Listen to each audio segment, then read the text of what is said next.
श्रमण संस्कृति के उन्नायक, आबाल वृद्धों के चहेते, बाल ब्रह्मचारी, निरंतर आचार्य भगवान कुंद कुंद स्वामी के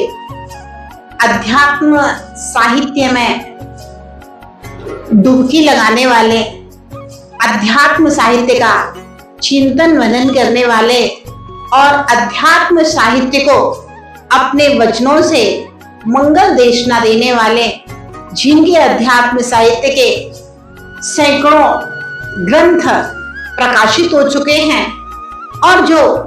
निरंतर युवाओं में अध्यात्म के संस्कारों का संखनाद कर रहे हैं और जो निरंतर वृद्ध और बाल सबके चहेते हैं और जो श्रमण और श्रमणियों के लिए, त्यागियों के लिए, व्रतियों के लिए एक आदर्श है और जो मूलाचार के अनुसार अपने अहंकार को त्याग करके, छल को त्याग करके निरंतर सब साधुओं के साथ समाचार विधि करने में तत्पर रहते हैं। लंबे लंबे विहार करके तीर्थों की यात्राएं की हैं, अनेक महोत्सवों में शामिल हुए हैं और जिन्होंने लगभग 200-250 पंच कल्याणक संपन्न किए हैं, अनेकों समाधियां कराई हैं और बहुत सारे युवाओं को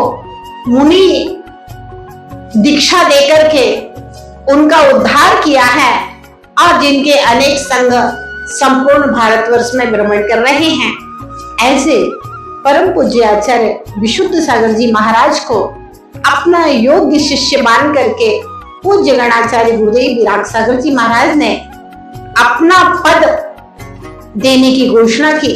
और आज वह समय आ गया है जब पट्टाचार्य महोत्सव होने जा रहा है और आचार्य विशुद्ध सागर जी महाराज को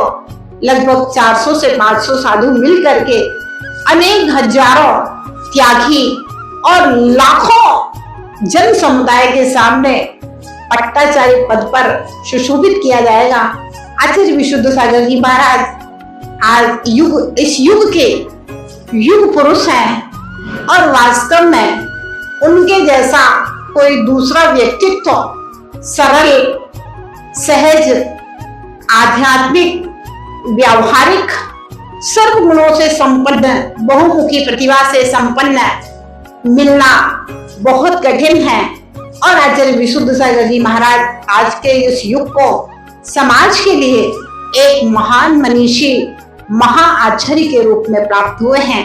ऐसे आचार्य महाराज के इस पट्टाचार्य महोत्सव पर हम सबका बहुत बहुत अनुमोदना, शुभकामनाएं उनके श्री चरणों में सिद्ध श्रुत और आचार्य भक्ति पूर्वक अनंतोमार नमस्कार हो। हे भगवान, आप ही इस पट्टाचार्य पद के योग्य थे और पूज्य गुरुदेव ने इसीलिए आपको इस पद से सुशोभित किया है। हम सबकी अनुमोदना है, हम सबकी शुभभावनाएं हैं कि आप दिन दूनी